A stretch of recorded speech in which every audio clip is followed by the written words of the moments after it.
ચહેરા છે કે જે મુંડક ભણ્યા નથી તો એ બધાને ધ્યાનમાં રાખીને મને એમ થાય કે મુંડક ઉપનિષદનું જીસ્ટ એના હાથમાં હોય, કારણ કે દરેક ઉપનિષદ હોય ને એનો એક ટેસ્ટ હોય. તમે જુઓ આટલા વખતે ભણીએ છીએ તો જ્યારે કઠોપનિષદ ચાલુ થાય ને તેનું આખું વાતાવરણ બંધાઈ જાય, અને નચિકેતા ને યમધર્મરાજા ને એની વાતો ને એની બધા અમુક શીખવાની બધી વાતો એ આવ્યા જ કરે. જેવું પૂરું થાય ને મુંડક શરૂ થાય ને તો કર્મ ને કર્મકાંડ અને અગ્નિની ચર્ચાઓ ને પછી એમાં પરા વિદ્યા ને એવું બધું ઊભું થાય. જેવું એવું પૂરું થાય એટલે માંડુક્ય ઉપનિષદ આવે, એટલે ઓમની ચર્ચાઓ ચાલુ થાય. માંડુક્યમાં 12 મંત્રો છે, પણ દરેક ઉપનિષદનો પોતાનો એક એરા છે, એનો પોતાનો એક ટેસ્ટ છે. તો મને એવું લાગે કે જે નવા લોકો છે કે જે આ પ્રોસેસમાંથી રહી ગયા છે, કારણ કે એ લોકોએ પિકઅપ કર્યું, સાથે જોડાઈ ગયા, પણ અમુક વસ્તુ રહી ગઈ. તમારા માટે હું ફરીથી નવું કરું તો કોણ કરશે નવું પછી? એટલે અમે એક રસ્તો એવો કાઢ્યો કે જૂનાને પણ વાંધો ના આવે અને નવાને પણ મળી જાય. એટલે જીસ્ટનો મતલબ છે એસન્સ. આખું ઉપનિષદના વર્ડ ટુ વર્ડ ભણવાની વાત નહીં, પણ ખાલી એસન્સ કે ભાઈ અહીંયા આ મંત્રમાં આ છે, મંત્રમાં આ છે, મંત્રમાં અમુક ઇમ્પોર્ટન્ટ મંત્ર છે કે જે ઇમ્પોર્ટન્ટ મંત્ર બધા ઇમ્પોર્ટન્ટ જ હોય, પણ અમુક ટોપિક જે છે ને ઉપનિષદનો મુખ્ય વિષય બ્રહ્મવિદ્યા છે. તો એ બ્રહ્મવિદ્યા જેના મંત્રમાં એક્ઝેક્ટલી પ્રેઝન્ટ થઈ હોય એ મંત્રને વધારે ભારપૂર્વક આપણે જોઈએ, કારણ કે અંતે તો આખું જે છે ને એ આખું જે ડિવિઝન છે ને એ આપણા મનમાં બહુ ક્લિયર થઈ જવું જોઈએ. ડિવિઝન શું ક્લિયર થવું જોઈએ? જ્ઞાન અને કર્મ વચ્ચેનું ડિવિઝન છે ને એ ક્લિયર થવું છે. કારણ કે આપણું આખું જે જીવન છે ને એ જીવન આપણા પોતા પાસે રહેલા વિચારો, આપણા પોતાના સંસ્કારો, આપણને મળેલું જ્ઞાન, એ બધામાંથી આપણા જીવનની પ્રેરણાઓ આપણને મળ્યા કરે. હવે જો જ્ઞાન હોય જ નહીં તો એની પ્રેરણા હોય જ નહીં. હવે જ્ઞાન આવે એટલે પછી એની પ્રેરણાઓ શરૂ થાય અને વળી જ્ઞાનમાં ઊંડાણમાં જવાનું મન થાય, તો તમારા માટે એક નવો રસ્તો ખુલે. તો આપણે આ ઉપનિષદો જે છે ને એ શું કરે કે આ કર્મ અને જ્ઞાન એના વચ્ચેનો ડિફરન્સ બતાવે, પછી કર્મની વિશેષતા બતાવે, એની મર્યાદા બતાવે, પછી જ્ઞાન તરફ લઈ જાય ને એ જ્ઞાનથી મોક્ષ કેવી રીતે મળે એ બધું એક્સપ્લેન કરે. ઉપનિષદ. તો આ જે નામ છે ઉપનિષદ, દશો ઉપનિષદ.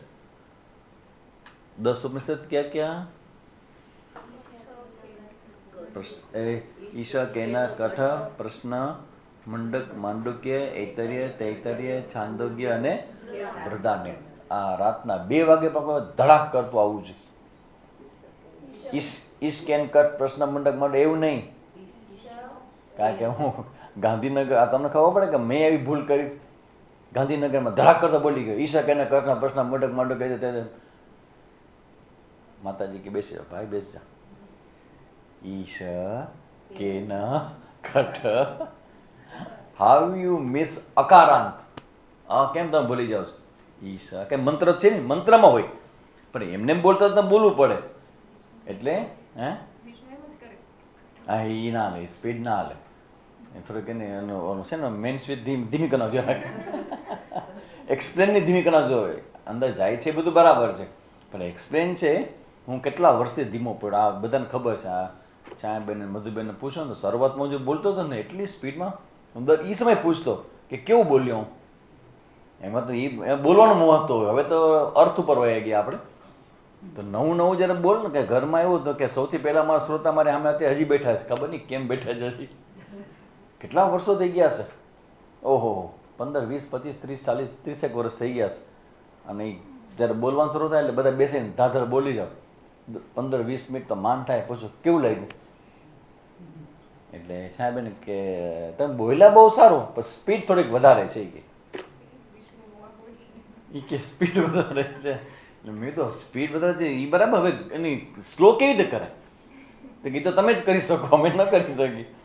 એટલે આ જે વસ્તુ છે એ ધ્યાન રાખવાની કે વસ્તુ સાચી આવે અને પરફેક્ટલી પ્રોનાઉન્સ થવી છે. તમે કોઈક આચાર્ય પાસે બેસીને ભણો છો ને બીજા લોકો ભણ્યા વગર બેઠા છે, એમાં ફરક તો હોવો છે ને, ડિફરન્સ તો હોવું છે ને. તો નાની નાની વસ્તુ છે એ ધ્યાન બહાર ન રહી જાય, બરાબર. તો એ દશો ઉપનિષદ છે, એમાંથી આપણે સૌથી પહેલા આપણે કયા વેદનું છે મુંડકોપનિષદ? અથર્વવેદનું. બીજા ક્યાં ક્યાં અથર્વવેદના ગોતો? મુંડક, પ્રશ્ન અને માંડુક્ય, 3 અથર્વવેદના છે. અથર્વવેદ મંત્રનો શાંતિ મંત્ર કયો છે? ભદ્રમ કર્ણેય. પછી તમારા લોકોનું એક હોમવર્ક છે કરવાનું, ઘરે બેસીને ગોતજો. આપણા 4 મહાવાક્ય છે. અયમાત્મા બ્રહ્મ, અહમ બ્રહ્માસ્મિ, તત્વમસી, પ્રજ્ઞાનમ બ્રહ્મ. ચારેય મહાવાક્યો કયા કયા વેદના છે, કયા ઉપનિષદના છે, કયા વેદના છે, એ તમારે આવતી વખતે આવો ત્યારે લખીને આ બધું તમારે આનું મસ્ત ચાર્ટ બનાવવો જોઈએ. 10 ઉપનિષદ મહાવાક્ય. અયમ આત્મા બ્રહ્મ,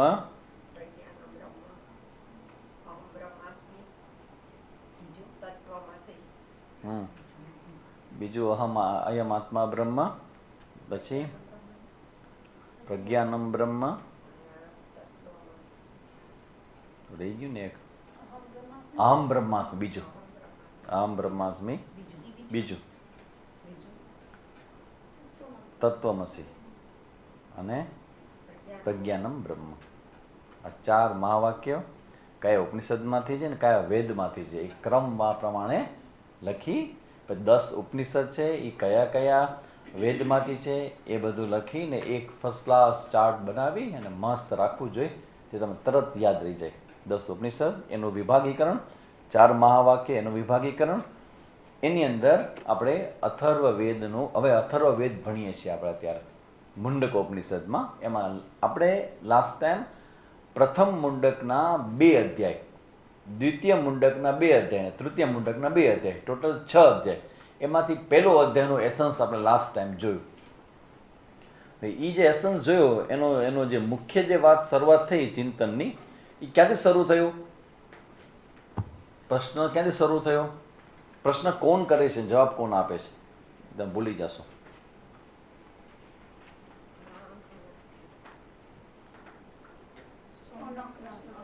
હા, અંગિરસ જવાબ દે છે. હા, સૌનક ઉવાચ, અંગિરા ઉવાચ. સૌનક છે એ પ્રસિદ્ધ અંગિરા ઋષિને પૂછે છે. શું પૂછે છે? સૌનક અંગિરાએ કહ્યું, કસ્મિન્નો ભગવો વિજ્ઞાતે એકમ વિજ્ઞાનમય ભવતી. કસ્મિન્નું ભવ વિજ્ઞાતે સર્વમિદમ વિજ્ઞાતમ ભવતી. આ તમારા માઇન્ડની અંદર પ્રશ્ન બરાબર યાદ રહી જવો જોઈએ. કસ્મિન્નો ભગવો વિજ્ઞાતે, હે ભગવાન, કસ્મિન શું એવું શું છે કે જેને જાણી લેવાથી, નું એટલે પ્રશ્નાર્થના અર્થમાં નિપાત છે, નિપાત નું છે ને, કસ્મિન નું. તો નું શબ્દ અર્થ થાય નિપાત. નિપાત એટલે એના દ્વારા એનો સીધો અર્થ નથી, પણ એ બીજા અર્થને બતાવે. શું અર્થને બતાવે? પ્રશ્નાર્થ. કસ્મિન્નું ભગવો વિજ્ઞાતે, જાણવાથી, એકમ વિજ્ઞાતે સર્વમ ઇદમ વિજ્ઞાતમ ભવતી. કયા સેન્સમાં પ્રશ્ન છે આ? કોઈ એકને જાણવાથી બધું જાણવા તુલ્ય થઈ જાય એવું તે શું છે? એવું તે શું છે કે જેને જાણી લઈએ ત્યારે સઘળું જાણી લેવાય? અર્થાત એવી કઈ વસ્તુ છે કે તે એકના જ્ઞાનથી બધાનું જ્ઞાન થઈ જાય? તો આ પ્રશ્ન થોડોક પ્રશ્ન જન્મ આવ્યો છે કે આ પ્રશ્ન ક્યાંથી આવ્યો છે? આવો આ પ્રશ્ન ક્યાંથી આવ્યો છે? આ વ્યવહારમાં ક્યારેક કોઈ દિવસ આપણને કે બીજા કોઈને આવા પૂછતા તમે જોયા છે? કોઈ ફીલ થયું છે આવું કે આ બધું જ છે? એવું તો શું છે કે જેને જાણી લે બધું જાણવા તુલ્ય થઈ જાય? સાંભળજો, આ પ્રશ્ન છે ને એ પણ એમને એમ ના આવે. પ્રશ્ન એના બેકગ્રાઉન્ડમાં આવે. તો બેકગ્રાઉન્ડમાં ખબર હશે જ કે કોઈક એક તત્વ છે કે જેને જાણવાથી જાણવા જેવું કાંઈ રહેતું નથી. તો એ કંઈક હશે. અને ઘણીવાર પ્રશ્ન કેવો હોય કે ખાલી જિજ્ઞાસા એટલે નવું જાણવા માટે ન હોય, પણ તમે જે જાણો છો એને વ્યવસ્થિત અને ઊંડાણથી જાણવા માંગો છો. તો પ્રશ્ન આખો એ છે કે ભાઈ એકને જાણવા જ બધું તમને ખબર છે કે કંઈક છે એવું, અદરવાઇઝ તમે એકની વાત શું કામ કરો? એવું એક તત્વ કેવું છે એવું તમે શું કામ કહો? તમને ખબર છે કે એક તત્વ છે, જેને જાણી લઈએ ને તો પછી કાંઈ જાણવા જેવું બાકી ન રહે. આ જાણવાનું કામ કોનું છે? હે? બુદ્ધિનું. બુદ્ધિનું. શિષ્યની અંદર રહેલી બુદ્ધિનું કામ છે જાણવું. પામવું એ અલગ વસ્તુ છે અને જાણવું એ અલગ વસ્તુ છે. આ ભૂલ ન કરીએ આપણે. એટલે હવે તમે જ્યારે અહીંયા ભણતા હો, અહીં સમજતા હો, તો આપણો જે ફ્લો જીવનનો જે ચાલે છે ને એમાં ધક્કો લાગ્યા કરે કે આપણે જીવનમાં દરેક વસ્તુ પ્રાપ્ત કરવાને મેળવવા ભાગીએ છીએ. અને જે મેળવવા ભાગીએ છીએ એનો પ્રોબ્લેમ ને એની વિશેષતા શું છે? તો કે મેળવવા ભાગીએ છીએ તો એ મળે કે ન મળે? મળે. કેવી રીતે મળે? કર્મથી મળે, પ્રયત્નથી મળે. કર્મણી એવા તવ અધિકાર. શેમાં અધિકાર છે? કર્મ કરવામાં. કર્મ શેના માટે કરીએ આપણે? હા, ઈચ્છિત ફળની પ્રાપ્તિ માટે કર્મ કરી, મેળવવા માટે કર્મ કરી. કરીને કંઈક મેળવવું છે, કંઈક પામવું છે, કંઈક જોઈએ છે. શું કામ તમારે જોઈએ છે? કે જે જોઈએ છે એના વગર આઈ એમ નોટ કમ્પ્લીટ. હું બરાબર નથી. હું બરાબર છું કે અબરાબર છું? ઈચ્છાઓ પરથી ખબર પડે કે હું બરાબર છું કે અબરાબર છું. જે બરાબર હોય એને બરાબર થવા માટેની ઈચ્છા થાય ખરી? બરાબર એટલે પૂર્ણ. ઓકે છે. તો મારા જીવનમાં જેટલી પણ ઈચ્છાઓ છે એ બધી બતાવે કે હું બરાબર અંદરથી નથી. જ્યાં સુધી ઈચ્છા પૂરી ન થાય ત્યાં સુધી એના માટે શું કરવું પડે? કર્મ કરવા પડે, પ્રયત્ન કરવા પડે. એ મેળવવાની વાત થઈ. હવે ઉપનિષદમાં મેળવવાની વાત છે જ નહીં.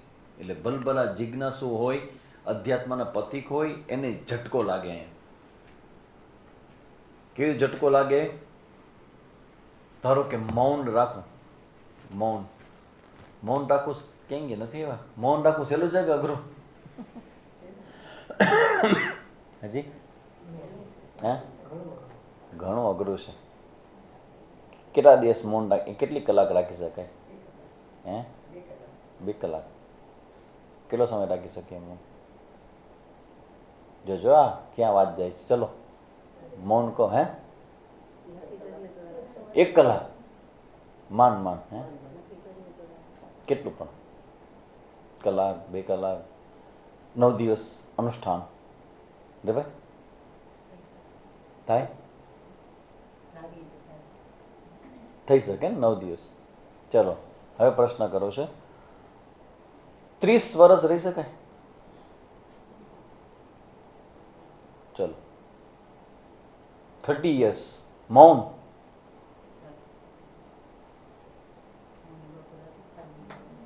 છે કે નહીં? 30 વર્ષ. તો મૌનની સાધના એ પૂર્ણ કક્ષાએ છે. 30 વર્ષનું મૌન છે. પણ હવે અધ્યાત્મની અંદર આવીએ ને એટલે એ સાધન વિશે વિવેક કરવામાં આવે કે સાધન શેના માટે છે? સાધન શેના માટે હોય? સાધ્યની પ્રાપ્તિ માટે. બરાબર કે નહીં? સાધ્ય શું છે? સાધ્ય શું ખબર છે? તમારા પોતાના સ્વરૂપની સ્પષ્ટતા, જ્ઞાન. તમારા સુધી પહોંચવા માટે તમારે કયું મૌન જોઈએ? સાંભળજો. તમારે તમારા સુધી પહોંચવું હોય, તમારી જાતને ઓળખવી હોય, તમારી જાતને જાણવી હોય તો કયું મૌન જોઈએ તમને? કારણ કે મૌન 2 પ્રકારના હોય. એક બહારથી રાખવામાં આવતું મૌન અને એક મૌન એવું છે કે જ્યારે બોલીએ ત્યારે બોલનારનું જે કર્તૃત્વનું જે અભિમાન છે ને એ છોડી દે. એ બોલે ખરા, ફિઝિકલી ખબર ન પડે કે મૌન છે કે બોલે છે. ફિઝિકલી બોલતો લાગે પણ બોલવાનું જે અભિમાન છે ને એમાં એ કામ કરે ને એને છોડી દે. આંખન મુંદુ કાનન રૂંદુ સાધો સહજ સમાધિ બલી. જો બાહ્ય સાધન ગમે તેટલા વર્ષનું હોય, ગમે તેટલું ઊંડાણનું હોય, પણ સાધન સાધન છે. તો તમારા પોતાના સ્વરૂપને જાણવા માટે તો અવિદ્યા દૂર કરવાની છે, અજ્ઞાન દૂર કરવાનું છે. તો અજ્ઞાન દૂર કરવાની સાધનાનો એક ભાગ હોઈ શકે મૌન, પણ મૌન કંઈ પૂર્ણ નથી. તમને ખ્યાલ છે? તમે હવે સુજાણ છો, વિચાર કરીને કદાચ જવાબ આપો કે લાંબા સમયનું મૌન છે એ વધારે તમને ફલદાયી લાગે કે લાંબા સમયનું શ્રવણ? ખ્યાલ આવે છે? શું કામ શ્રવણ? અવિદ્યા દૂર કરે છે. અને મૌન રાખો તો તમારી ઇન્દ્રિય સંયમ. તો ઇન્દ્રિય પર સંયમ કહેવાય કે નહીં મૌન? કારણ કે જીભ ઉપરનો તમે સંયમ લાવો તો ઇન્દ્રિય સંયમ કહેવાય. તો પછી એક ઇન્દ્રિય છે જીભની, પછી તમે આંખથી જુઓ છો કે નહીં, કાનથી સાંભળો છો કે નહીં, પછી ખાઓ છો કે નહીં, પછી હૃદયમાં વિચાર કરો છો કે નહીં, તો આ બધી ઇન્દ્રિયો તો કેવી છે? એ મૌન છે કે એ ચાલુ છે? એક ઇન્દ્રિય તમે બંધ કરી, બાકીની 4 કે 5 નું શું? કન્ટિન્યુ. એટલે આપણે સમજીએ, આપણને બરાબર ખબર હોવી જોઈએ કે અહીંયા આવીને બેસીને તમે શ્રવણ કરો એનાથી કદાચ મોટી કોઈ સાધના નથી. બધી જ પાછળની સાધનાઓ પૂરી થાય ને પછી આ સાધના શરૂ થાય. કારણ કે અહીંયા આવે એટલે પછી પૂરું થઈ ગયા, કારણ કે મોક્ષનું દ્વાર છે.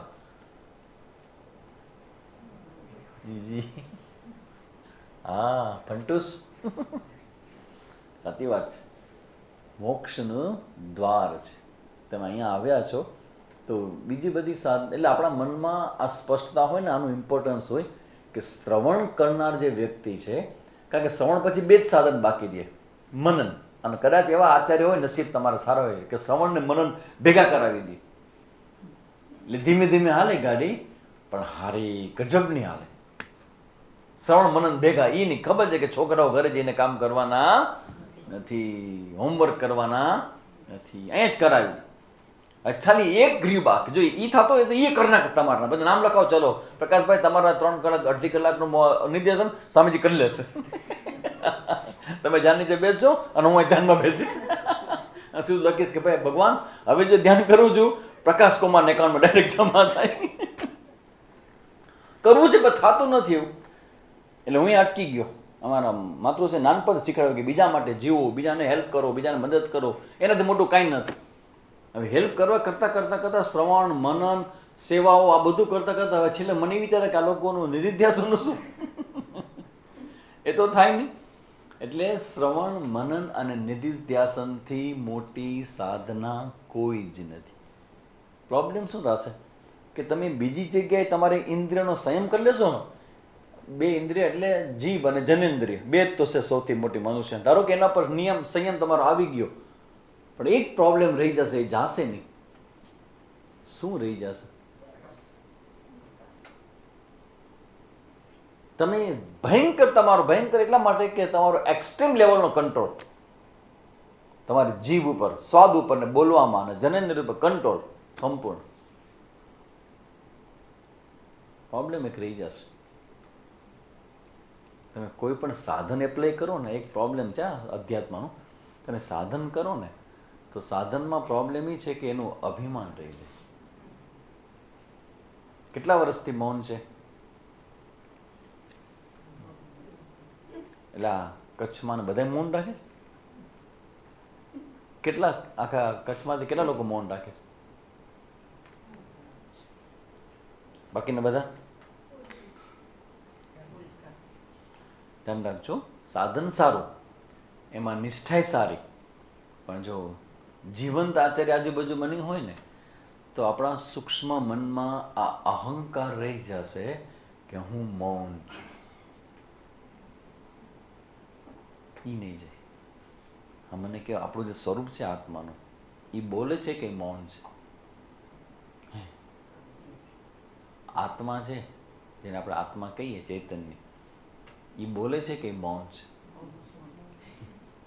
તો મૌન રાખવાનું હોય કે આત્માનું મૌન જોવાનું હોય? મને કહો, શું મોટું થયું? બહારથી ઇન્દ્રિયનો સંયમ કરો એ મોટો થયો કે મારો આત્મા રૂપે હું તો મૌન છું જ સ્વભાવથી, એ મોટું થયું. જો અભિમાન વહી ગયું, જ્ઞાનની વાત આવે ને અભિમાન ચાલી જશે. એટલે આ કર્મ અને જ્ઞાન વચ્ચેનો જે ડિફરન્સ છે ને એ ડિફરન્સ આપણે બરાબર સ્પષ્ટ રીતે જાણીએ. આને કહેવાય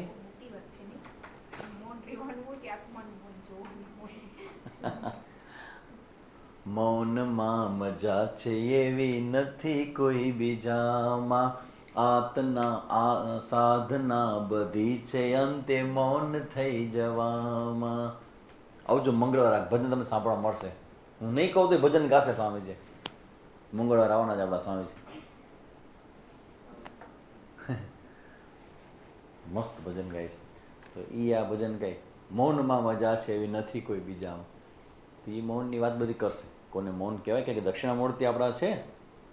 મૌન વ્યાખ્યા, મૌનમ વ્યાખ્યા પ્રકટિત પર બ્રહ્મ વ્યાખ્યાન. વ્યાખ્યાન કેવી રીતે અપાય? બોલી. ને દક્ષિણામૂર્તિ કેવી રીતે વ્યાખ્યાન કરે? મૌન. શું સમજાય? જે બોલવાથી પણ ન સમજે તમે મૌન કેટલું સમજે ગુલાબભાઈ? આવો બેસન ધ્યાન કરો બસ. મૌનમ વ્યાખ્યાન પ્રકટિત પર.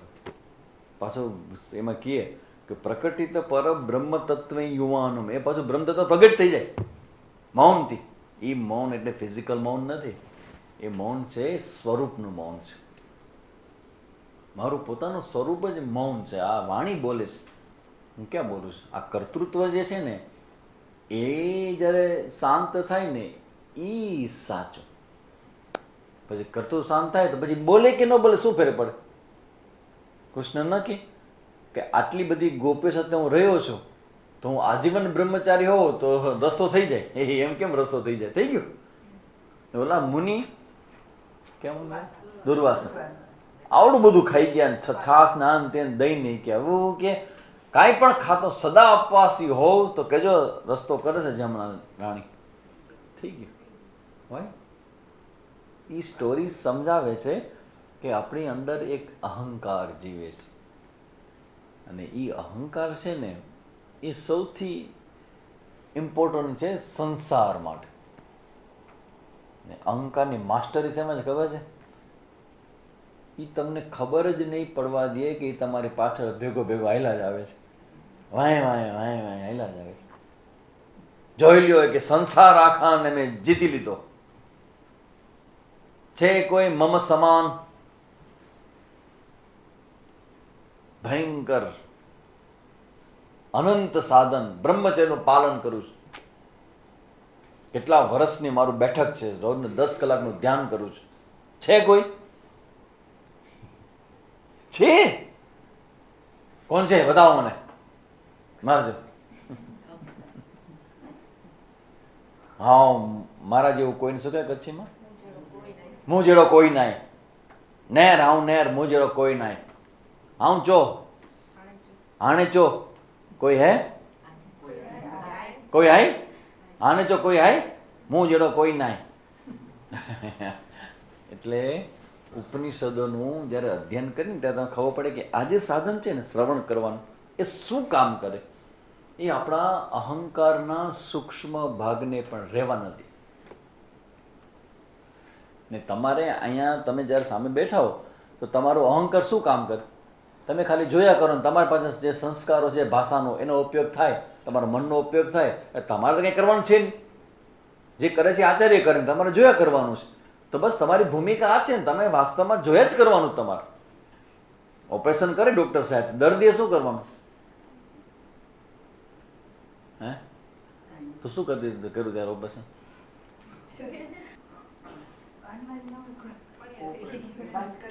તમારા આટલા બધા કિંમતી શરીર સાથે કોઈ આવડું મોટું અંગ કાઢી લે અંદરથી, તમને ખબર ન પડે? કાંઈ ખબર ન પડે. ખરેખર સાક્ષી ભાવ તો એ ઓપરેશનમાં જ ખબર પડે.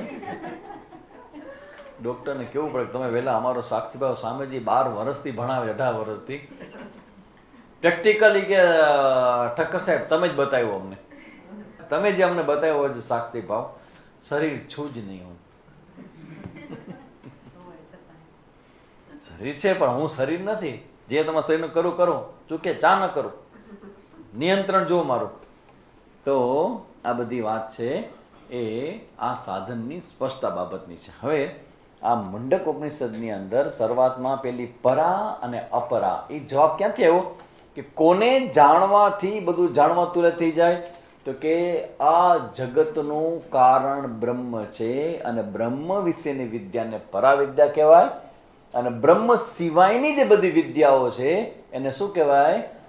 અપરાવિદ્યા. એની ચર્ચાઓ કરી.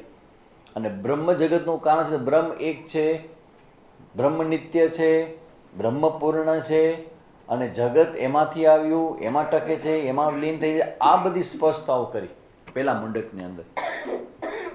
અને હવે પ્રથમ મુંડકના દ્વિતીય ખંડ 11 શ્લોક છે ને પેલામાં, 9 મંત્રની ચર્ચા કરી. હવે આપણે દ્વિતીય મુંડક, પ્રથમ મુંડકના દ્વિતીય ખંડમાં આવશું ને એની અંદર હવે સ્પષ્ટ કરે છે. સૌથી પહેલા તો તમે જે અપરાવિદ્યાનું કીધું, તમે જે પરાવિદ્યાની વાત કરી, તો હવે જરા અમને ડિટેલ જાણવું છે કે અપરાવિદ્યા મીન્સ વોટ? અપરાવિદ્યા એટલે શું? અપરાવિદ્યાથી શું થાય, કેવી રીતે મળે, એનું ફલશ્રુતિ શું, આ જરા ડિટેલમાં કહો. એટલે બીજા અધ્યાયમાં 1 થી 7 મંત્ર છે, એ અપરાવિદ્યાનો વિસ્તાર છે. પછી 8, 9 અને 10માં એનું ખંડન છે. અને પછી 11મા મંત્રમાં કર્મની સાથે ઉપાસનાની સ્પષ્ટતા છે કે ખાલી કર્મ નહીં, ઉપાસના પણ હોવી જોઈએ. અને પછી 12મા મંત્રથી પરાવિદ્યાની શરૂઆત થશે. 12 મંત્રો, આઈ થિંક સો 12 મંત્ર છે એમાં. 12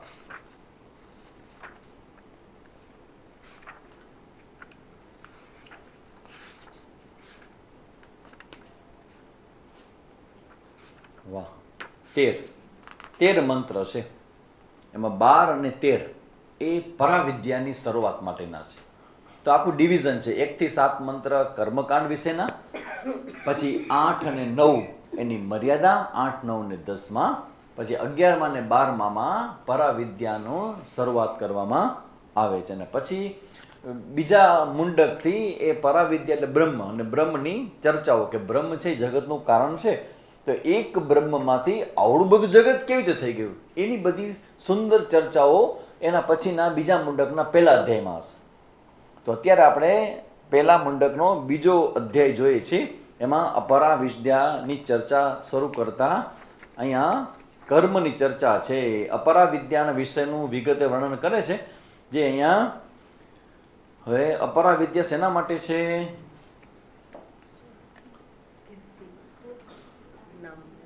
પરીક્ષલોકાન કર્મચિત્તાન નિર્વેદ બ્રાહ્મણો માયાત.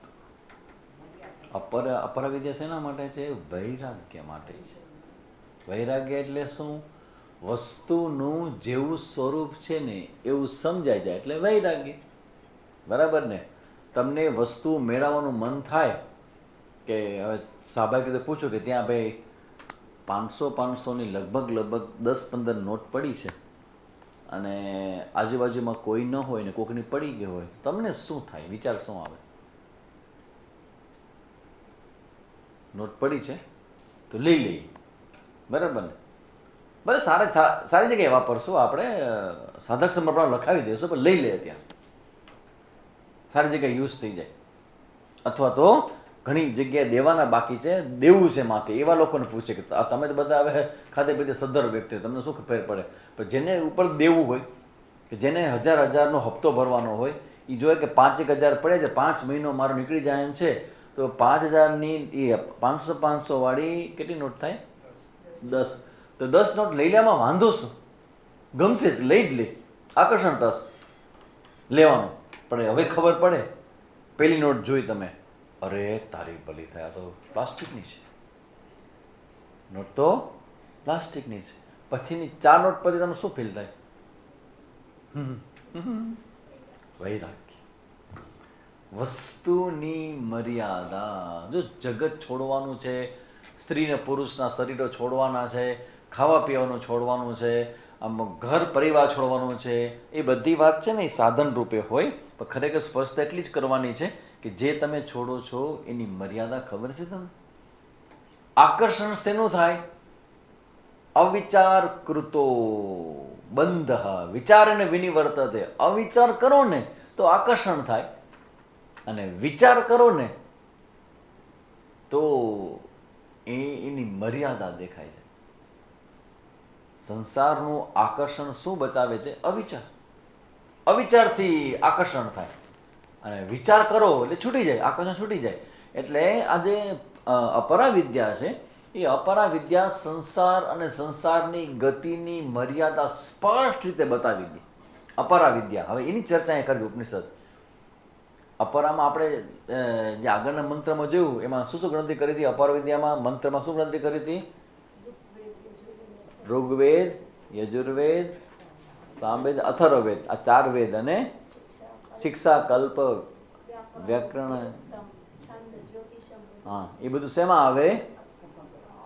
અપરા વિદ્યામાં આવે. તો હવે એની સ્પષ્ટતા કરે છે કે અપરા વિદ્યા છે. હવે કે તમે જે અપરા વિદ્યાની વાત કરી ને એ શું શું કરે, તો કે 7 મંત્રમાં બતાવે કે ભાઈ અપરા વિદ્યા છે એ કર્મ અને કર્મ ફળથી કનેક્ટેડ છે. તો કર્મ ફળની કામના એ કર્મની પ્રેરણા બનતું હોય છે. જો કરેક્શન અહીંયા આવીને કરવાનું છે, જે આપણે શરૂઆતમાં ગીતાજીમાં કરી. ભગવદ્ ગીતાનો ઉપદેશ શું છે?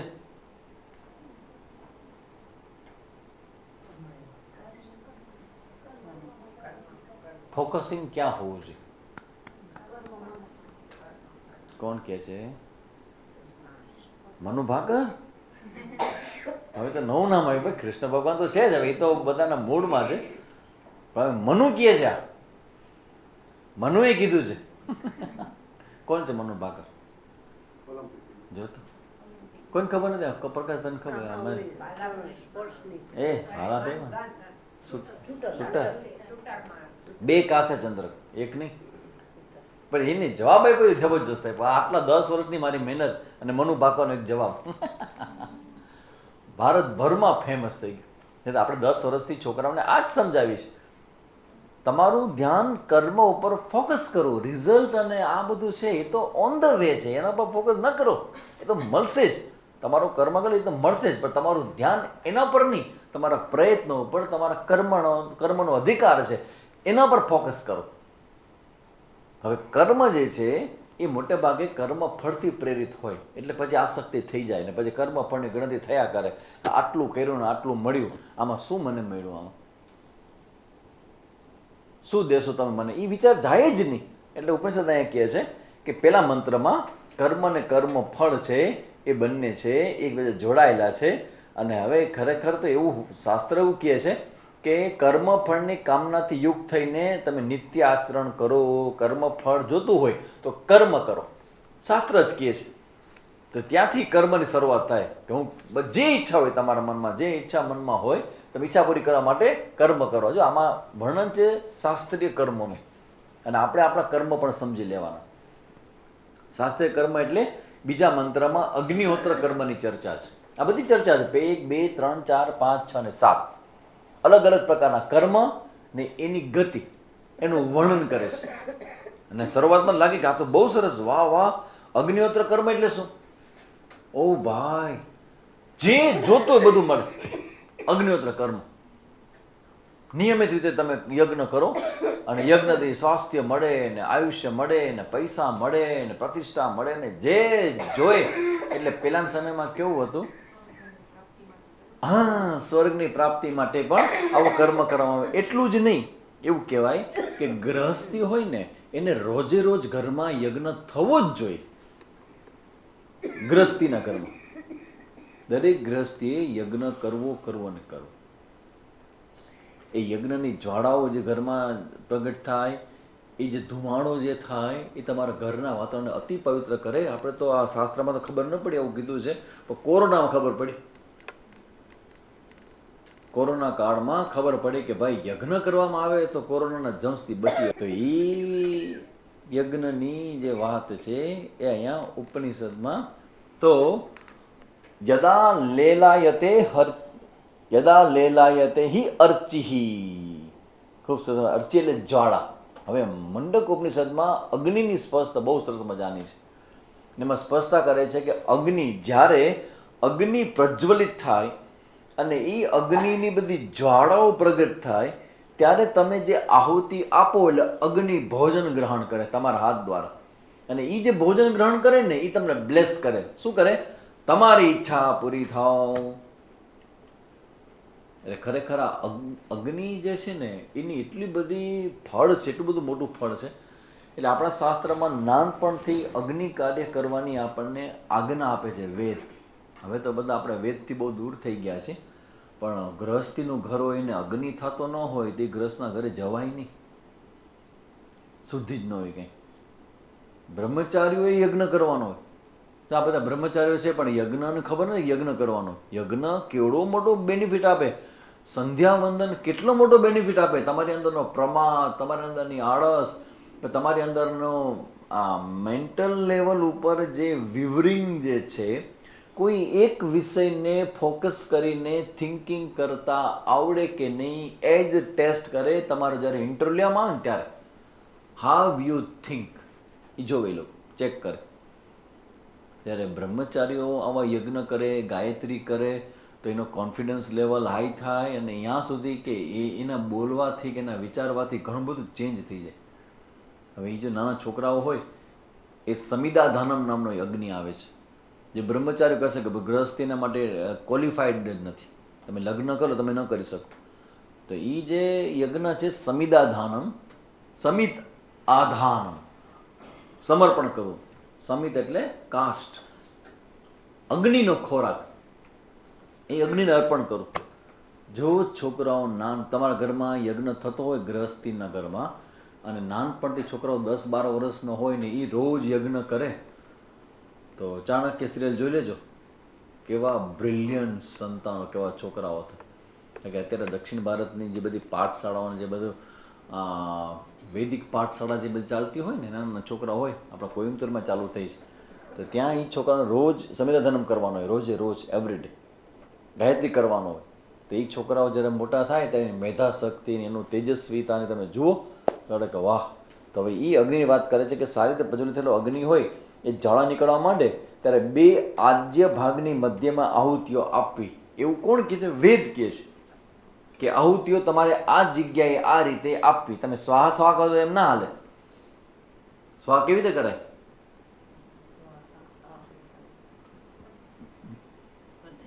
લઈ મંત્ર બોલી અને જ્યારે સ્વાહા બોલે ને ત્યારે જ મોઢું ખોલે.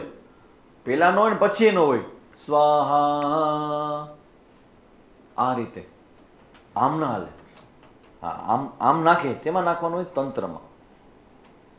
તંત્રમાં હોય ને આમાં નાખવાનું, એમાં અલગ છે. પણ જ્યારે વૈદિક યજ્ઞ કરતા હો ત્યારે આ પેલી છેલ્લી આંગળી છોડી વચ્ચેની 2 આંગળીનો અંગૂઠો એમાં લઈ આવતી હૃદયને સ્પર્શ કરાવી અને સ્વાહા બોલે ત્યારે જ મંત્ર એમાં હોમાય. અને જ્યારે હોમાય ને ત્યારે અગ્નિ પ્રજ્વલિત જોઈએ, ઠરેલો અગ્નિ ન ચાલે.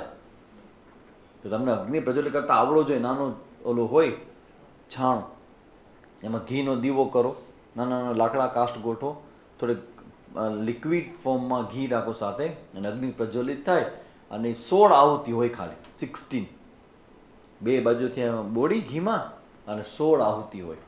એ 16 આહુતિ જ્યારે હોમવામાં આવે ને ત્યારે અગ્નિની જે જ્વાળા હોય ને એનો પ્રસાદ લેવાનો હોય. અમારા ગુરુજી અમને શીખવાડ્યું હતું. એ પ્રસાદ કેવી રીતે લેવાય?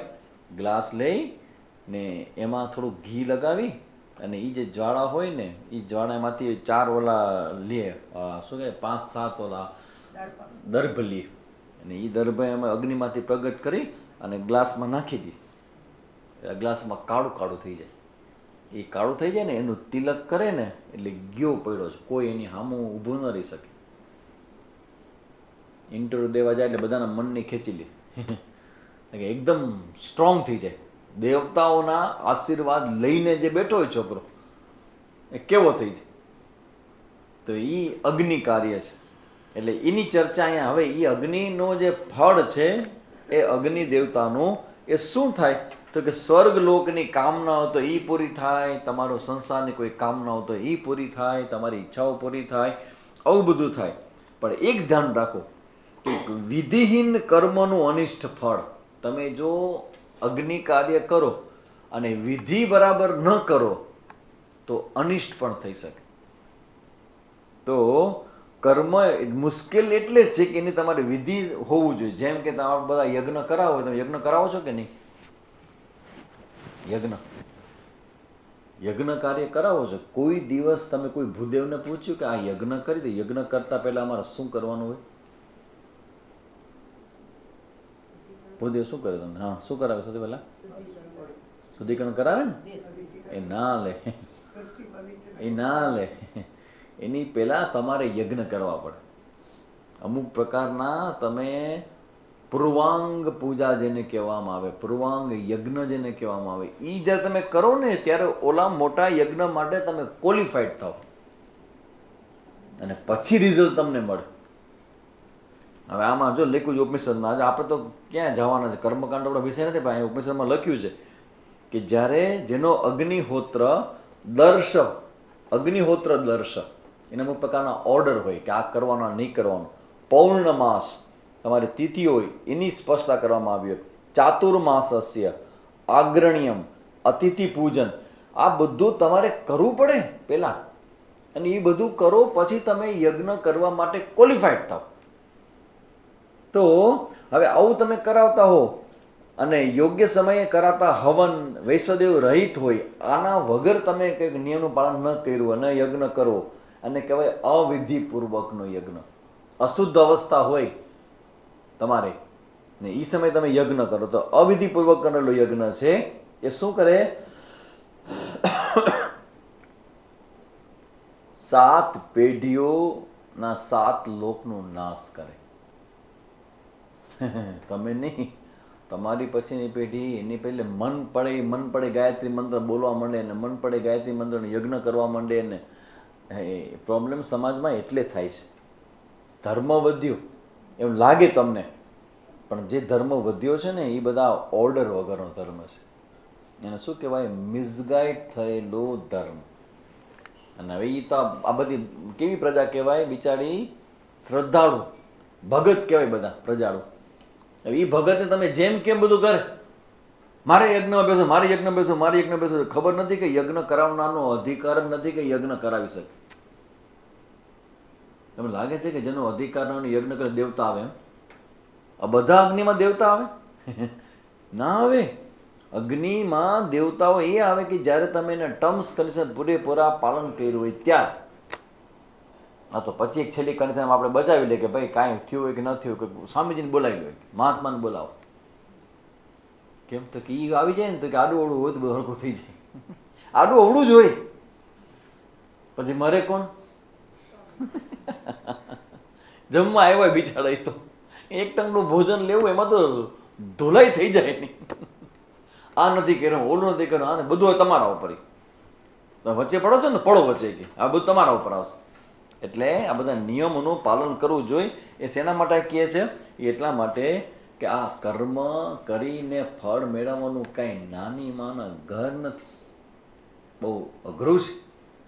તમે મહેનત વ્યવહારમાં કરો અને તમે પૂરું કરો, જોબ કરો, ધંધો કરો, કેટલી વિશેષો થાય અને બેઠા બેઠા તમારે જોઈશ. પણ સહેલું નથી કંઈ, કેટલું બધું કરવું પડે.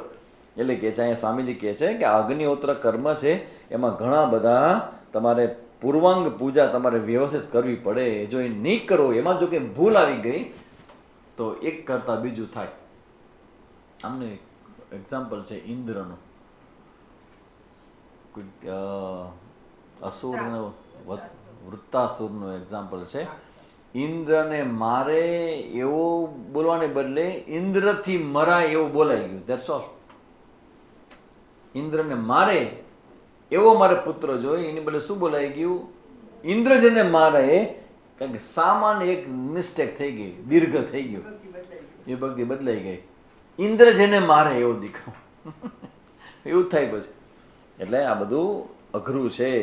પછી એક સરસ મજાનો મંત્ર છે, બહુ ફેમસ છે, મુંડક ઉપનિષદનો 4થો મંત્ર. કાલી કરાલી ચ મનોજવા, કાલી કરાલી ચ મનોજવા ચ સુલોહિતાયા ચ સુધ્રુમ્રવર્ણા સ્ફુલ્લિંગિની વિશ્વરુચિ ચ દેવી લેલાયમાના ઇતિ સપ્ત જીવાહ. હું એટલા માટે બોલ્યો કે જ્યારે મેં ભણાવ્યું ને ત્યારે હું આ ટ્યુનમાં બોલતો હતા મંત્ર બધા.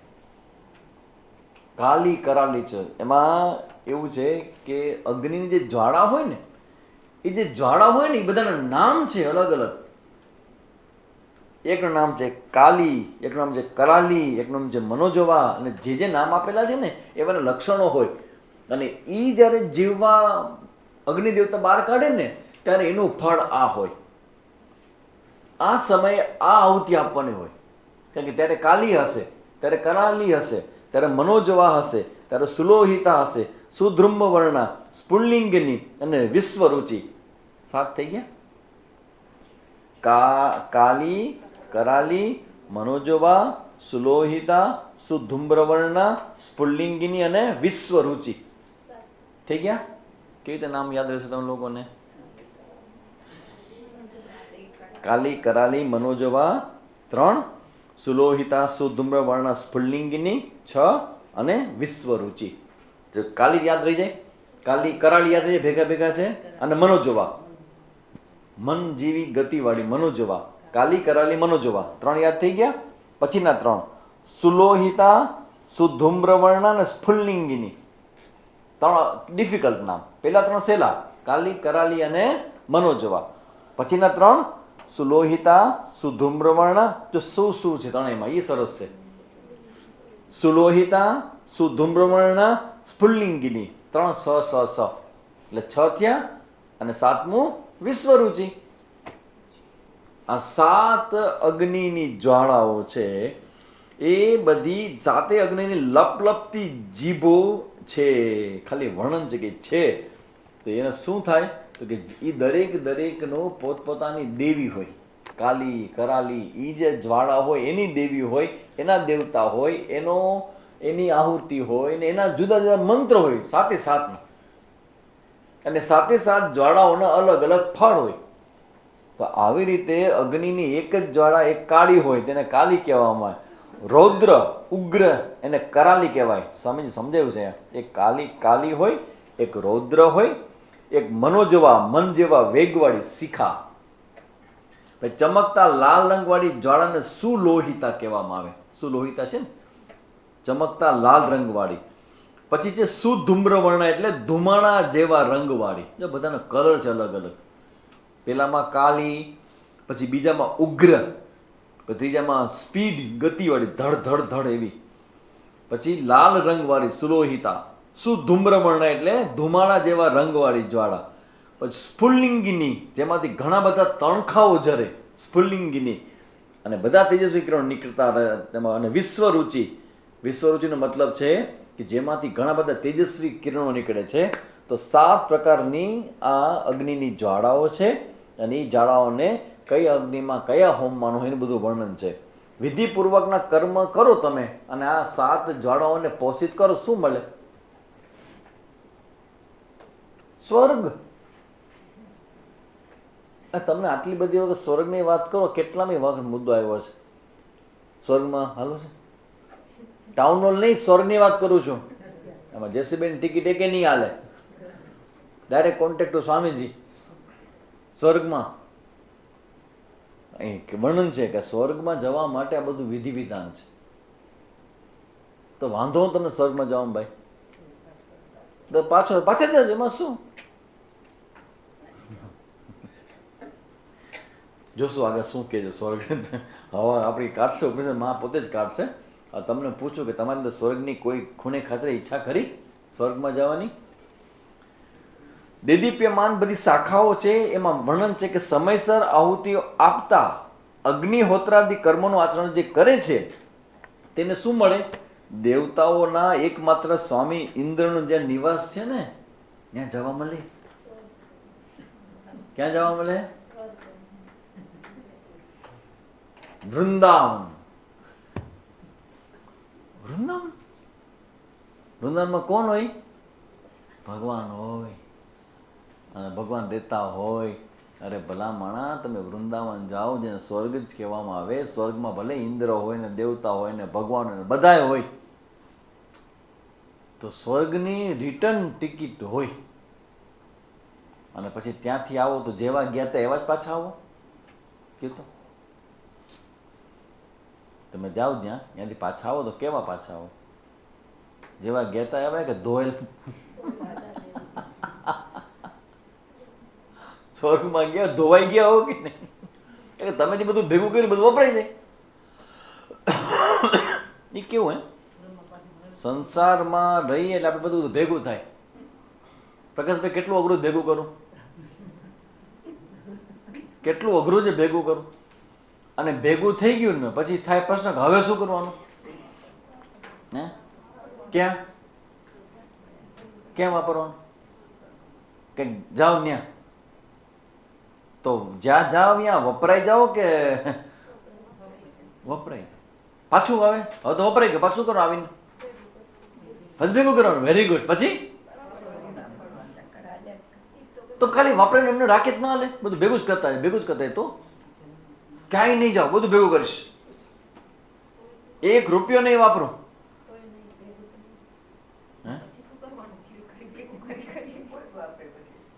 એમ નહીં,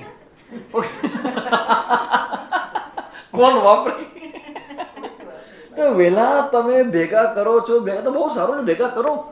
તો પ્રશ્ન છે કે ભેગા કરશો ને, હવે જો તમારી પાછળ કોઈક હશે તો ઈ વાપરે. એમ નહીં, એકવાર તમે ભેગા કરો ને પછી મનમાં આવે કે એ બીજો લાભ મળે છે, જેને લેવો હોય તો લેવાના જ છે.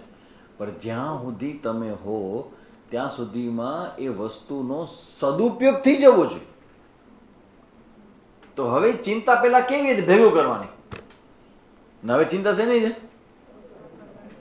સેટલમેન્ટ. જ્યારે જે આ એક આવા વ્યક્તિને ખરેખર આપણે બહુ સન્માનિત કરવા કે જ્યારે એનું શરીર છૂટે ત્યારે એકાઉન્ટમાં કાંઈ જ ન હોય. એનું એક હતા ડોંગરેજી મહારાજ આપણા, એનું જગ જાહેર છે કે એ જ્યારે શરીર છૂટ્યું ત્યારે કાંઈ જ બચ્યું નહોતું, નથિંગ. એવું જાતી વખતે ખાલી કાંઈ જ નહીં. એટલે જેને શરીર છૂટી જાય એટલે તે પૈસા, ઓ હા, પેન્શન એવું કંઈક બેંક આપે. જ્યારે તમે જાઓ એટલે 0 થઈ જાય. એમ નહીં, આપણે ભેગું કરેલું. ધારો કે હું અત્યારે મારી જીવનમાં આવડો મોટો થાવ અને મારી પાસે આજે 65 કે 70 લાખ ભેગા થઈ જાય, પછી શું પ્રોબ્લેમ શું થાય? પછી ધ્યાન રાખજો, આ ભૂલ થઈ જાય આપણે ખબર નથી. આ કારણ કે આપણે લોકોને કમાવું છે એ અર્થ પુરુષાર્થ છે, બહુ સારો કરવાનો. આપણે શાસ્ત્રે કીધું છે ધર્મ, અર્થ, કામ અને મોક્ષ. પણ અર્થ પુરુષાર્થ કેટલો કરવો ને એ ક્યાંય લખ્યું નથી ને કોઈ પાસેની સ્પષ્ટતા જ નથી. દોડો દોડો દોડો દોડો લઈ જ લ્યો, પછી શું?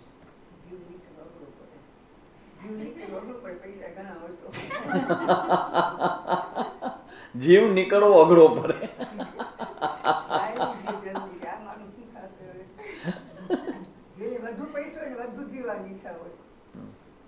એટલે વધુ જીવવાનો પ્રોબ્લેમ એ થાય કે પછી રોગ લાગવું પડે ને, એ સારું પ્રોબ્લેમ.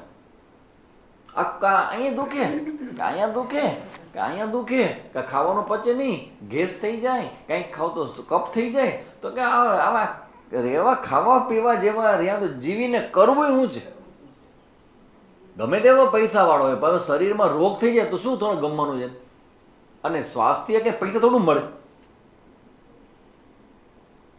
એટલે આ આખું જે કર્મનું ડિપાર્ટમેન્ટ છે ને, એમાં મને એવું લાગે કે એકવાર એમાં માણસ લાગે કે જન્મ લાગેલો છે, અને પછી એકવાર જ્યારે અર્થની પ્રાપ્તિ કે ધર્મની પ્રાપ્તિ માટે માણસ બિઝનેસ ને ધંધો શરૂ કરવા જાય ને, તો એના અંદર આ પૈસાનો ગણિત એવું હાલે એવું હાલે એવું હાલે. ક્યારેક એને કે સ્વિચ બંધ કરી દે તો કે છે જ નહીં.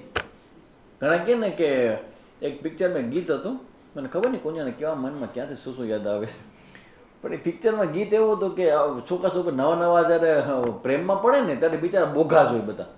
એ કે એક એવું સરસ ઘર બનાવેંગે, એમાં અહીંયા પ્રેમ કરશું, અહીંયા રસોઈ કરશું, અહીંયા આ કિચન હશે. પછી ઓલો પૂછે એ કે હમ લડાઈ કहाँ करेंगे? તો કે વો જગહ તો બનાવી નહીં લડાઈ કરવાની. ઘર આખું બનાવ્યું છે. છોકરો પછી જ્યારે આપણે ઝઘડો કરશું ત્યારે ક્યાં રૂમમાં હતો કે એ જગ્યા ક્યાંય બનાવ્યું નથી એટલે બધી જગ્યાએ કરી શકાશે. સપના તો કે હવે એ જગ્યા બનાવી જ નથી. એમ જે માણસ એકવાર કમાવાનું ચાલુ કરે ને પછી કરે કે તમારો પ્રોગ્રામ ક્યારે બંધ થશે? કમાવાનું. સમાજની અંદર આપણા સમાજને ખબર જ નથી. આ મારા ટોપિક છેડવો છે. હું રાહ જોઉં છું કે તૈયાર થયો છે ક્યારે હું ટોપિકને છેડવા.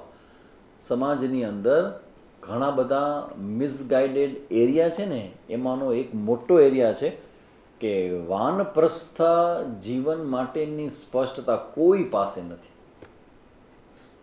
બધા પોતપોતાની મેળે એડજસ્ટમેન્ટ બધા કરી લે છે, પણ વાનપ્રસ્થ જીવનની સ્પષ્ટતા શાસ્ત્રમાં જે કરી છે ને કે તમારો અર્થ પુરુષાર્થ માટેનો પ્રયત્ન સાચો ને દિલથી કરો ને તમારા ધૂમધામથી કરો, બધું સાચું. પણ 50 વર્ષ થાય, 52 વર્ષ થાય, then you have to be back. પછી તમારો કોઈ પુરુષાર્થ કે પ્રયત્ન પૈસા કમાવા માટેનો ન હોવો જોઈએ. કે જીવનમાં ઘણું બધું મેળવવાનું છે, ઘણું બધું કરવાનું છે. તો આ કર્મનો જે એરિયા છે કે જ્યાં તમે બધું કરો છો તો એ કર્મથી ફળ મળશે. અને જેવું ફળ મળશે ને એટલે કર્મ પૂરું. ફળનો શું મતલબ થાય? ચલો હાલો, ફળનો વ્યાખ્યા આપી સ્વામીજી. શું ફળ એટલે શું? વોટ ઇઝ ફલમ? હા, કરેક્ટ, સાચી વાત છે. ફલ્ગુતયા લીયતે ઇતિ ફલમ. એ ફળ જે આવે ભોગવાઈ જાય અને નાશ થઈ જાય. ગમે તેટલી મીઠામાં મીઠી ખારેક હોય, કેટલી હોય સારામાં સારી નહીં ખાય ખારેક, ગમે તેટલી મીઠી હોય, ખાઓ એટલે મીઠી. જેવું ખાવાનું પૂરું એ મોઢામાં જ ખબર જ પડે કે શરૂઆતની 15 સેકન્ડ, 20 સેકન્ડ, 30 સેકન્ડ એની મીઠાશ એવી સરસ સોફ્ટ. કારણ કે કચ્છની ખારેક તો આ કે બહારના લોકો કોઈ ખારેક ન ખવાય. આ બધી જામનગર ને આન તે બધી ખારેકો મળે, બધી ડુપ્લિકેટ્સ. એમાં મિષ્ટાન હોય નહીં, એ કંઈક નાખતા હશે એમાં, ગમે તે હોય. કચ્છની ખારેક એ કચ્છની ખારેક છે. તો ભેળસેળ વગરની ખારેક. તો હવે તમે ખાઓ એવી મીઠી લાગે, એવી મીઠી લાગે. પણ એ જેવી ખારેક અંદર ખાતા ખાતા અડધું પૂરું થાય ને તે મીઠાશ પૂરી. પછી જે ભાગ તમે ખાતા હોય એ જ હોય, બીજું કાંઈ ન હોય. તો આ ફળનો મતલબ છે કે તમને કદાચ નાનું મોટું ફળ તો આઈનું હોય. નોકરી મળી જાય કેવું ફળ કહેવાય? નાનું કે મોટું? હાલો ભાઈ, ગુલાબભાઈ, નોકરી મળી જાય એ નાનું ફળ કહેવાય કે મોટું જીવનમાં? કશ્યપભાઈ, કોઈ હે નોકરી મળી જાય નાનું ફળ? કશ્યપ માટે અને ગુલાબભાઈ માટે શું ફરક છે નોકરી મળી જવી? એ કે આ તો હજી તો મારી શરૂઆત છે, હજી ગાડી નથી આવી. ના આ મકાન આવડે વાલે ટપકડું અહીંથી તો ભટકાય ને માથે ભટકાય ને આ ખોપા જેવા રૂમમાં રૂમ મસ્ત હોવો જોઈએ, ગાડી પાર્કિંગ હોવું જોઈએ, ગાર્ડન હોવું જોઈએ, બેસવાની સરસ મજાની ખુરશી વચ્ચે સ્ટેર હોવું જોઈએ, અને નોકર ચાકર હોવો જોઈએ કે નહીં? એ બધા ક્યાં રહેશે? આવડું હાલે કે ટપકડું? તો નોકરી મળવી એ, અને બહુ મસ્ત નોકરી મળે, કેટલું મોટું કહેવાય ફળ. પણ હવે જેને સામાન્ય નહીં, આ ગવર્મેન્ટ નોકરીવાળા એને મળજો, એને પૂછજો ગવર્મેન્ટ નોકરી કરી છે એના તમારા મીઠા ને ખાટા ને કડવા, જેને કહી ન શકાય, કોઈને કહી ન શકાય એવા અનુભવો વિશે સારી ભાષામાં કહો, નિબંધ લખો. જેને નોકરી ન મળે, સરકારી નોકરી ગોતે ને એને દેવાય કાગળિયું. કારણ કે આ જીવડાને પ્રોબ્લેમ એ છે કે એને હંમેશા પોતાની પરિસ્થિતિઓનો પ્રોબ્લેમ એને બહુ સ્પષ્ટ દેખાય, પછી કલ્પના કરે કે આના કરતા ઓલી જગ્યાએ જો કર્યું હોય ને આપણે નોકરી તો આવા પ્રોબ્લેમ ત્યાં ના આવે. પણ એને એ ખબર નથી કે અહીંયા કેવા પ્રોબ્લેમ આવે, ગયા જ નથી કોઈ દીની. જે હોય ને ખબર હોય કે એના પ્રોબ્લેમ કેવા હોય. એટલે આ સંસારની અંદર આ જે બધું જે ફળ છે, કર્મ અને કર્મનું ફળ, એ બહુ મોટું ભગવાનની માયા છે. બસ ધ્યાન રાખો કે ભગવાન સિવાયની કોઈ પણ જગ્યાએ તમને એટ્રેક્શન થાય ને તો સમજી લો કે ભગવાનની આ સરસ મજાની માયાએ એટ્રેક્શન કર્યું. નાટક જોવા જાય તો શું છે એ? પણ એ માયા જો ભગવાનની યાદ આપી દે ને તો એ માયા બીજા કરતા સારી ગણવી. કે જે માયામાં તમે જાઓ અને માયાપતિની સ્મૃતિ, બહુ ઇમ્પોર્ટન્ટ છે સ્મૃતિ, તમને યાદ આવે ભગવાન, તો તમારી ભક્તિ શરૂ થઈ ગઈ. તો ભક્તિ જેને કારણે થાય એ સારું કહેવાય ખોટું કહેવાય? સારું. એટલે પેલું નાટક સારું. તો કે પછીનું પણ એવું છે કે જેમાં તમને મેસેજ મળે છે, મેસેજ ગ્રહણ કરવાને લાયક હો, તો એ સારું. પણ તમે એમાંથી બહાર આવી ગયા તો તમારા માટે રમત છે, ઠીક છે, આ તો અમને ખબર, દેટ્સ ઓલ. કલાકારોની કળા જોવા અમે આવ્યા છે.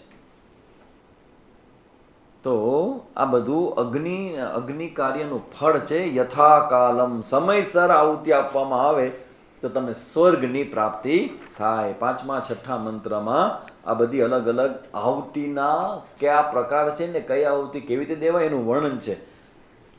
માગતા તો એ તમને કહી દો, હવે તમે એની જરૂર નથી, કે તમે જવાનું છો નહીં એમાં. હે કાલી કરાવીને વર્ણન કરું.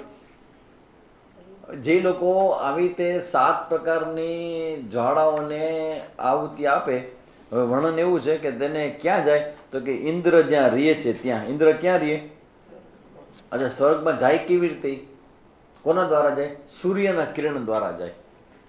ચલો, સૂર્યના કિરણ દ્વારા જાય ઉપરના લોકમાં.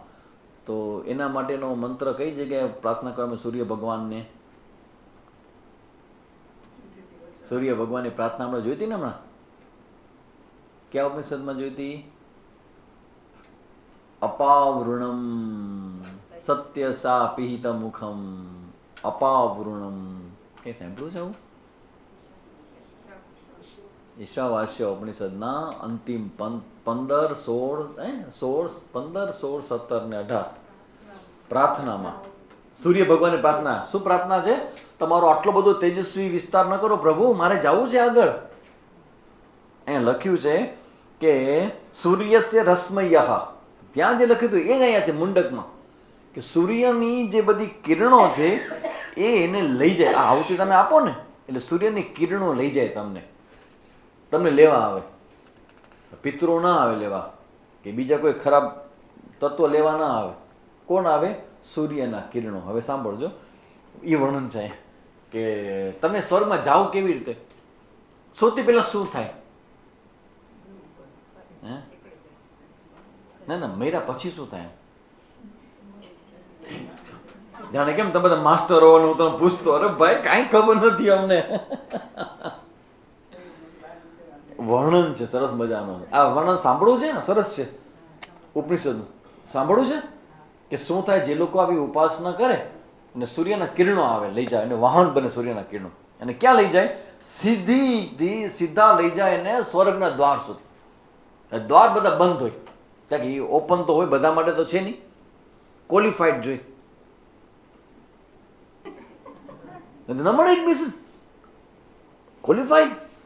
એટલે અહીંયા સ્વર્ગમાં જે તમે જાઓ ને પૂછે કે ભાઈ શું શું કરી આવ્યા છો, કાલી કરાવીને કંઈ કરવું છે? તો કે હા, સવારના પોરમાં યજ્ઞ. એમ ના લે કે આવું બધું કર્યું છે, તો કે હા કર્યું છે. જો આ બધું લિસ્ટ તૈયાર છે, જોઈ લો. Right, okay. તમે હવે ક્વોલિફાઈડ થઈ ગયા. એટલે શું થશે ખબર છે? જે લોકો ક્વોલિફાઈડ થાય ને એને ત્યાં એક શબ્દ બોલવામાં આવે સ્વર્ગમાં. તમે જાઓ ને એવા શું કે એહી, આવો ભાઈ, તમે તો એટલા પુણ્ય કર્યા છે, પુણ્ય કરીને અમરાવતીમાં આવ્યા છો ભાઈ. એહી લખ્યું છે આમાં, એહી ઇતિ તમાહુતય સુવર્ચસઃ. દીપ્તિમાન આહુતિઓ, તમને તમે જે આહુતિ આપી છે ને એના દેવતા બધા ઉભા હોય કે આ અમારો વ્યક્તિ છે, કે અમારા માટે કામ કર્યું છે ને એના માટે શું કે આવો પધારો સ્વર્ગલોકમાં તમારું ભવ્ય સ્વાગત છે. જરાય ગભરાશો નહીં. તમારી બધી વ્યવસ્થા થઈ ગઈ છે, તમારો રૂમ બુક થઈ ગયો છે, તમારા ફરવાની વ્યવસ્થા છે, તમારા ભોજનની બધી જ વ્યવસ્થા રેડી છે. તમે આટલું બધું ત્યાં ધુમાડામાંથી આંખ તમે બાળીને લાલ ઘૂમ થઈ ગઈ છે આંખ. હવે જરાય ચિંતા કરશો ને તમને અહીંયા કોઈ રોગ નહીં થાય, કારણ કે બધા કોઈ પણ ડોક્ટરને સ્વર્ગમાં એલાવ નથી આવવાનું.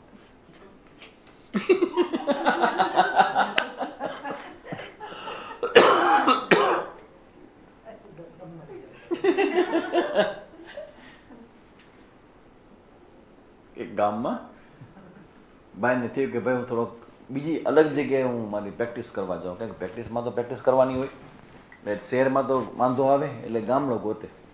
એટલે એક ભાઈ ગયા ગામડામાં, એ કે ગામવાળા કે શું બોલો શું છે? તો કે મારે રૂમ બૂમ ભાડે જોઈ છે કે એક મારે ડિસ્પેન્સરી. તો કે શું શેના માટે આવ્યા છો? તો કે હું કે ડાક્ટરીનું કરીશ, બધાને રોગમુક્ત કરીશ, કોઈ પ્રોબ્લેમ નહીં આવે. હું છું ને ત્યાં તમે કાંઈ નહીં થાય એમ. તો ત્યાંથી ઠાઠડી નીકળી. કે આ કોણ છે? તો કે આ ડોક્ટર. તો કે કેમ? તો કે આખું ગામ રોજ સૂર્ય નમસ્કાર ભેગું કરે છે, રોગ ક્યાંથી આવે? તમને ખાવાને વાંધા પડશે, અહીં ન આવજો. એટલે સ્વર્ગમાં મચ્છરે ન હોય, ડોક્ટરે ન હોય, કોઈ રોગ ન હોય, કોઈ પ્રકારનો પ્રોબ્લેમ નહીં, એકદમ સ્વસ્થ હોય. અને પછી ત્યાં તમને બહુ મીઠી મીઠી એમ લખ્યું છે આમાં કે તમારા સુકૃતથી, તમારા પુણ્યથી તમે આટલા બધા પુણ્ય કર્મ કર્યા છે એટલે પવિત્ર સ્વર્ગલોક છે. એવી પ્રિય વાણીથી તમારું સન્માન કરવામાં આવે. આવો આવો આવો ભાઈ, આવો જલ્દી ભાઈ લે આવો. ભલે બુકે બુકે ક્યાં ગયો? કાલ બુકે લીધો આપ્યો તો નહીં, ખાસ ભેગા લઈ ગયા હતા ખોટા ખોટ. બુકે આપે, હાર તોરા કરે, અને બધા લાઈનમાં ઊભા હોય. કેવી રીતે ઊભા હોય ખબર છે? તમે એ હાલવાની જે જગામાં તમે હાલતા હો ને એકદમ સોફ્ટ હોય. બધા ફૂલોના એવા અલગ અલગ કલરના ફૂલો અને સુગંધથી એ ધમધમતો હોય આખો રસ્તો. તમારા પગમાં જરાય તમને આમ ભાર ન લાગે એવું પોચી પોચી જગામાં તમે હાલતા હો ધીમે ધીમે. અને બંને બાજુથી દેવી દેવતાઓ, અપસરાઓ, એ બધા હાથમાં ચાંદીનો આવડો મોટો ઓલો હોય ને, હે શું કહેવાય ને, ફૂલદાની હોય ચાંદીની, ને એમાંથી આમ આમ તમારા પર સ્પીડ આમ સરસ મજા સ્ટાઇલથી નાખવામાં. આઈએ આઈએ પ્રકાશ કુમાર, આઈએ આઈએ, તમારું સ્વાગત છે, આઈએ આઈએ આઈએ, એહી એહી એહી, તમારા સુકૃત છે. એટલા બધા બોલવામાં આવે, બધા સાંભળે, અને તમારા આમ આમ જોવાનું. સુકૃત કરીને આવ્યો છું, પુણ્ય કરીને આવ્યો છું, આટલા બધા પુણ્ય ભેગા કર્યા છે, આવો આવો આવો આવો, એવું પ્રિય વાણીથી તમારું સ્વાગત થાય. એવું મુંડક ઉપનિષદના 6થા મંત્રમાં વર્ણન છે. એ બધે એટલે તો કહું છું, જે અમારે ગરદી ઓછી થઈ બધા સ્વર્ગવાળા લેફ્ટ સાઈડ, વિદ્યા જ્ઞાનવાળા રાઈટ સાઈડમાં આવે બધા. એટલે આવી સરસ મજાની વ્યવસ્થા છે અને દોરી જાય છે. હવે સાંભળજો, આ બધું કહેતા કહેતા પછી કહે છે કે બીજા જે લોકો છે, જે લોકો બરાબર કર્મ નથી કરતા, એને પ્રોબ્લેમ થાય છે, એવું બીજા કીધા પછી 8મા મંત્રમાં ધડાકો કરે છે. તમે કર્મ કરીને સ્વર્ગમાં આવ્યા અને હવે કહે છે કે તમે જે કર્મ કરીને આવ્યા છો, તો પૂછે તમને ત્યાં, ભાઈ જ્ઞાની છો કે અજ્ઞાની? બ્રહ્મજ્ઞાન છે કે નથી? કર્મ કરીને સ્વર્ગમાં આવ્યા તો પૂછે કે જ્ઞાની કે અજ્ઞાની, વિદ્યાવાળા છો કે અવિદ્યાવાળા, બ્રહ્મજ્ઞાન છે?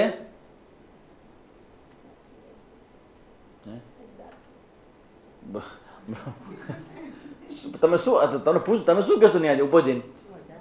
હા પાડશો કે ના? બ્રહ્મજ્ઞાન છે કે નહીં? ના ભાઈ, બ્રહ્મજ્ઞાનથી કે સ્વર્ગમાં ના જવાય.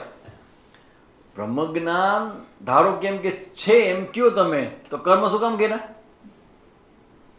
કર્મકાંડ શું કામ કર્યું? ના ના, બ્રહ્મજ્ઞાન છે તો તમે આ કર્મ કરી શું કામ સ્વર્ગમાં આવ્યા છો? અને બ્રહ્મજ્ઞાન નથી, તમે કેવા કેવા? અવિદ્યા. હવે આવી જ 8મા મંત્રમાં તમારી કેટેગરી ખાલી સ્વર્ગમાં જાય એટલે સ્વર્ગવાસી જ ન કહેવાઓ.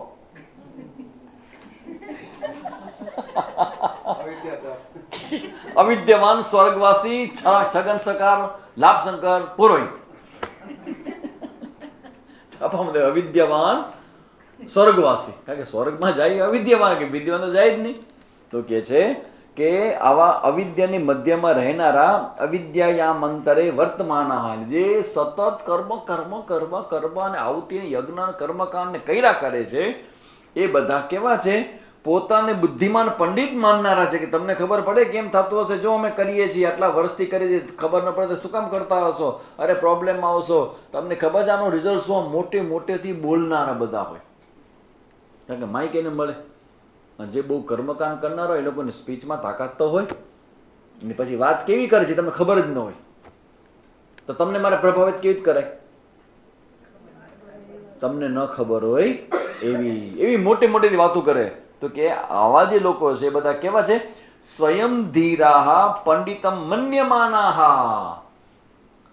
અમે તો મહાન પંડિતો છે ને આ બિચારા ગરીબ બધા સંસારી જીવડાઓ બધા જીવાત્માઓ બધા એ દુખી છે, તરફડે છે, એને અમે કર્મના માર્ગે મહાન સ્વર્ગ તરફ લઈ જનારા અમે બધા પંડિતો છીએ.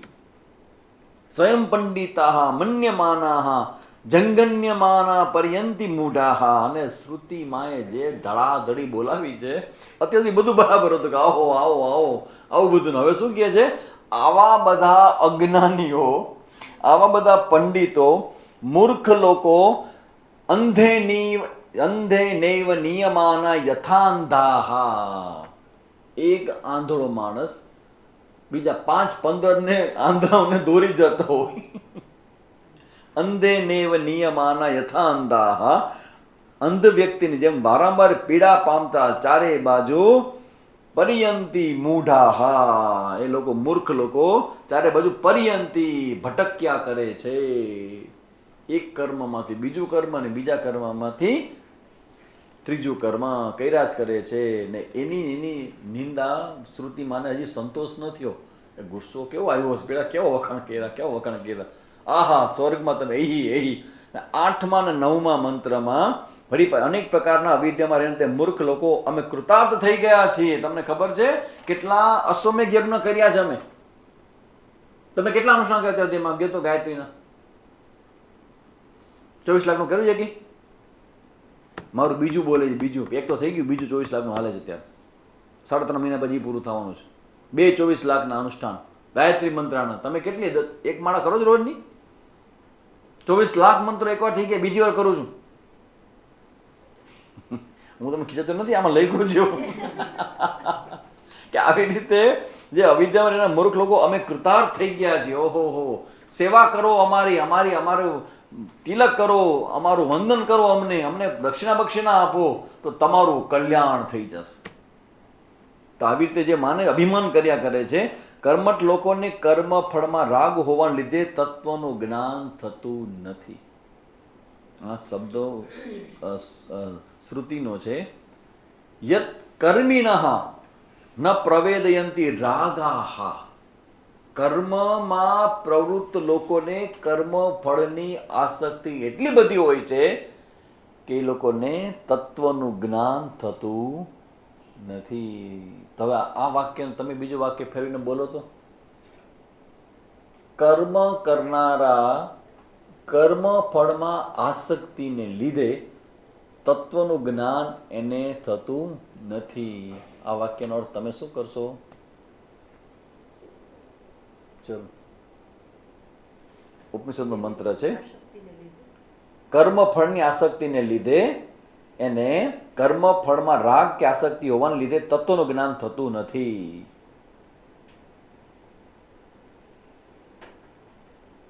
શું મતલબ થાય એનો? એનો મતલબ એવો થાય, તત્વનું જ્ઞાન જોતું હોય ને તો કર્મ ફળની આસક્તિ છોડવી પડે.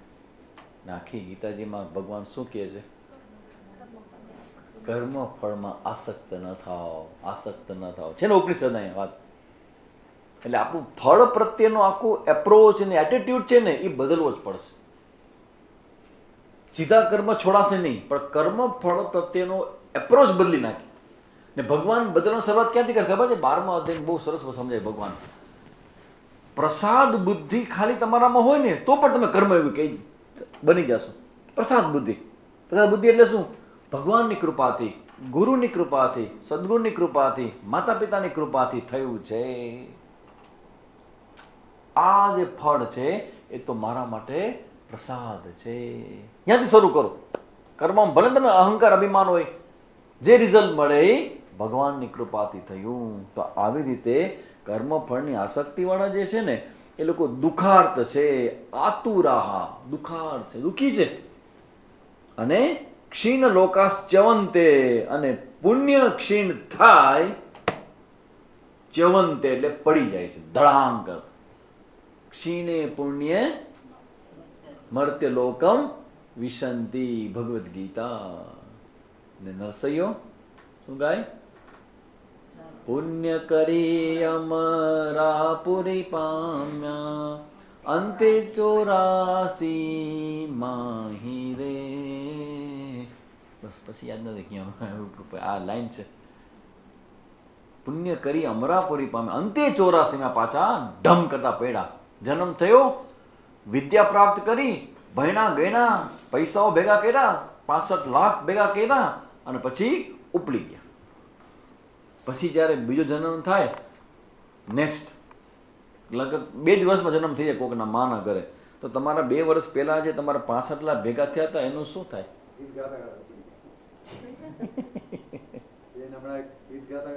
હા, હમણાં ભુજમાં સ્મૃતિ આલો કેવું આપણે વૃક્ષ મિત્ર બેન ગાતા હતા ને ગાતા આમ તો સારું ને બહુ મને ગમ્યું. મૃત્યુ કેવું સારું, કોઈ લાઈફ સપોર્ટ સિસ્ટમ નહીં, મેડિકલના બિલ નહીં, ડૉક્ટરના પેટ ભરવાનું નહીં, કાંઈ નહીં, સીધા બૂમ ઉપડી ગયા.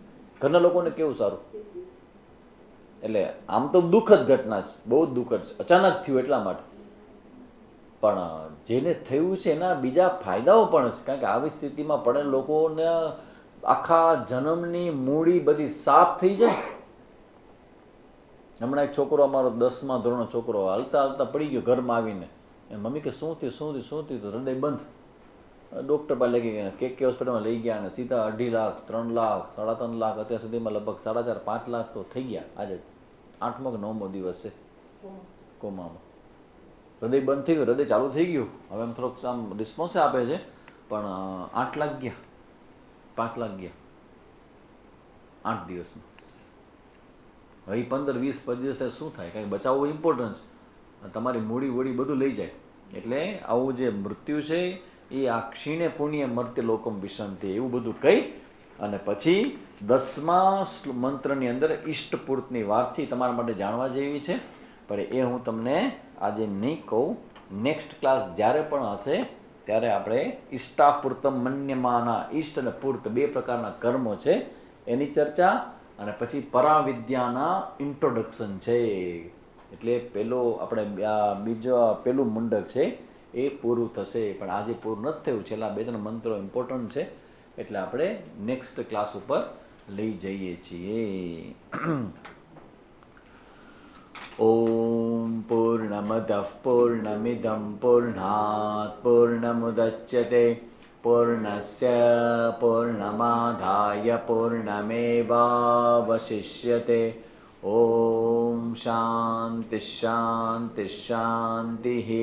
હરિ ઓમ. શ્રી ગુરુભ્યો નમઃ. હરિ ઓમ.